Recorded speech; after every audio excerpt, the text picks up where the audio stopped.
ہدایات دینا تھی۔ کسی بھی پیدا ہونے والے بچے سے آپ بولنے کی توقع نہیں کر سکتے۔ والدین بھی اس کو پہلے سکھاتے ہیں، پھر اس سے توقعات رکھتے ہیں۔ ایسا ہی انسانیت کی ابتدا میں بھی تھا۔ یہی وجہ ہے کہ قرآن پاک کو شروع میں نازل نہیں کیا گیا۔ Allah says, لِكُلِّ أَجْلٍ كِتَابٍ, that we have sent a revelation in every age, in every period. By name, 4 are mentioned in the Quran: Torah, Zabur, Injil, and the Quran. But there were several revelations sent.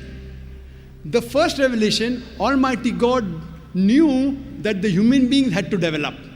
If He would have revealed the Quran at the first time, at the time of Adam, peace be upon him, He knew the human beings won't be able to grasp it. Doctor Zakir Naik نے بتایا کہ قرآن پاک سے پہلے اللہ تعالیٰ نے بے شمار کتابیں نازل کی ہیں، جن میں قرآن سے پہلے انجیل نازل کی گئی۔ آج کل لوگ اس کو بائبل کے نام سے جانتے ہیں، مگر ہم مسلمان بائبل کو اصل انجیل نہیں مانتے، کیونکہ اس میں تبدیلیاں ہو چکی ہیں۔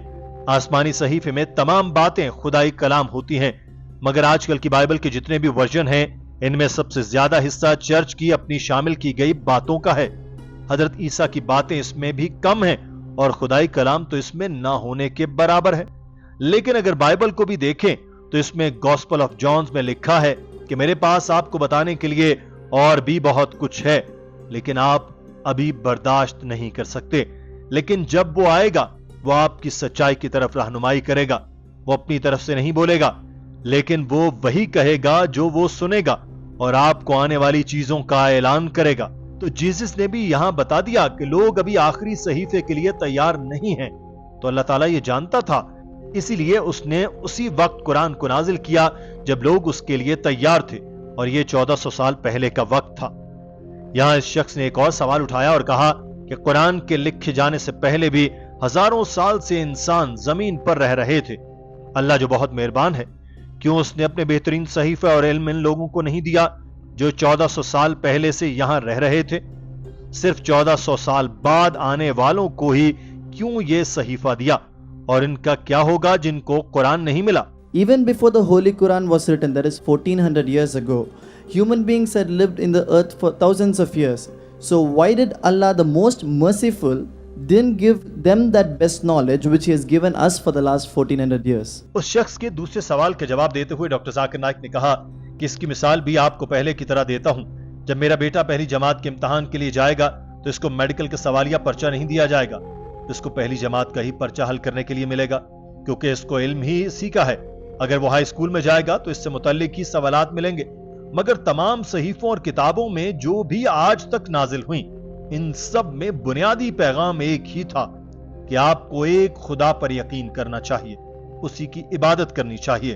تو حضرت آدم سے لے کر حضرت موسیٰ، حضرت نوح، حضرت عیسیٰ اور حضرت محمد صلی اللہ علیہ وسلم تک تمام پیغمبروں نے ایک خدا کی عبادت کی تلقین کی، اس کے ساتھ کسی کو شریک نہ ٹھہرانے کی ہدایت کی۔